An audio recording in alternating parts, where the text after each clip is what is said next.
So what are the exact questions that we are hoping to answer from the data we get from these wearable devices?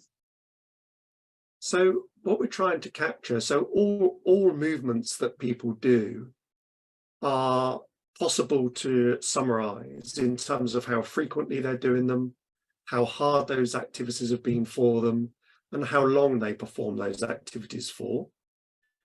So those are things we're interested in. But because an accelerometer gives us a timestamp for every movement, it allows us to understand where in the day these activities are taking place, but also how they're dispersed over the course of a day or over the course of a week. So that loosely tells us something about the pattern of people's physical activity. And because the data is recorded at such high resolution, we can capture movements that are very short. And if you think about anybody's typical day, most of the movement they do in a day is actually accumulated in very short everyday movements, getting up to answer the phone, standing up, cooking, moving back to the table, going to the toilet. All of those small incremental things that we do during the day, they actually make up the majority of our movements.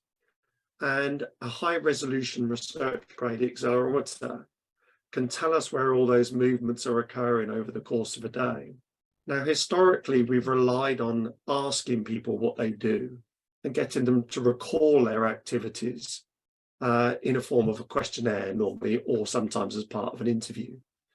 And all those small movements that make up the large amount of our activity are almost impossible to recall accurately.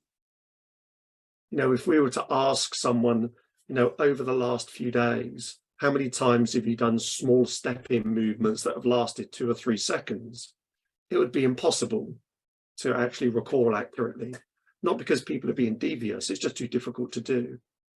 And the beauty of research grade devices is it allows us to get a complete picture of everything that someone's doing in a 24-hour cycle.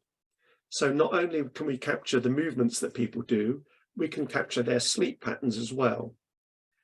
And so what we're trying to do in advance is understand these 24-hour cycles of awake time movements and nighttime sleep patterns, and see how they're related to future health outcomes with a high level of precision as we can.